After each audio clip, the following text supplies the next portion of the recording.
Sa ibang balita, isang military truck ang bumangga sa pader sa Quiapo, Maynila nang umiwas sa isang tumatawid na bata. Sugatan ang 6 na sakay nito. Balitang hatid ni Mav Gonzalez.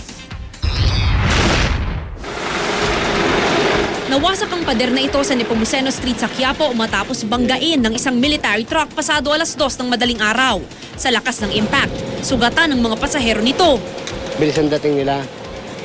Tapos pagdating dito sa may lubak, namreno sila. Di siguro na kontrol yung manubela na ibangga nila doon sa pader. Tapos pagkabangga, umikot yung service, tumagilid.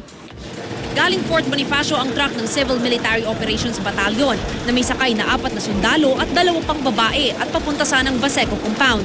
Ayon kay PFC Joseph Pasio na nagmamaneho ng truck, may batang biglang tumawid umano kaya siya umiwas. Sugatan po yung tao. May mga po sa mukha, sa katawan, yung kasamahan pa ng driver. Patok din po yun dito. Ligtas naman ang mga sugatang pasahero na dinala sa Mary Johnson Hospital. Mav Gonzalez, GMA News. Dati walang ba?